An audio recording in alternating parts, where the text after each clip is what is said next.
Haastattelupisteelle on saatu täällä maalintekijä Aaro Leutola ja hätäapuvahti Heinonen.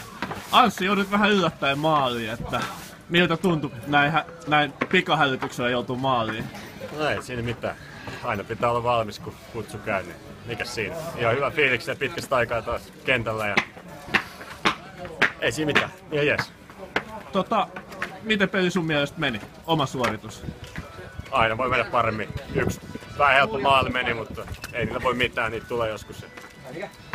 Ihan hyvin sai kasattu itse, se loppu meni ihan ok. Ei mitään. Aaro, vähän jotenkin tuntuu, että tänään ei ihan lähtenyt. Ei lähtenyt vittu, mä oon ollut vähän sairastuvalta. Kuumetta on pukannut ja tälleen, mut siis en mä tiedä, oli vittu nihkeä. Mulla oli vittu flegu-olo koko peliä. Mutta ei siinä mitään, saatu yksi piste, se on tärkeä. Mitäs sun mielestä on joukkueen suoritusta? Olisiko tänään pitänyt pystyä paremmin? Ois pitänyt todellakin pystyä parempaa, että oli aika nihkeä, että periaatteessa koko matsi. Lopussa saatiin kyllä hyvä drive päälle. Loppu oli kyllä hyvä, mutta koko muu peli oli aika perseestä. No, ei siinä mitään. Tässä on pitkä viikonloppu edessä. Mikä fiilis, pojat?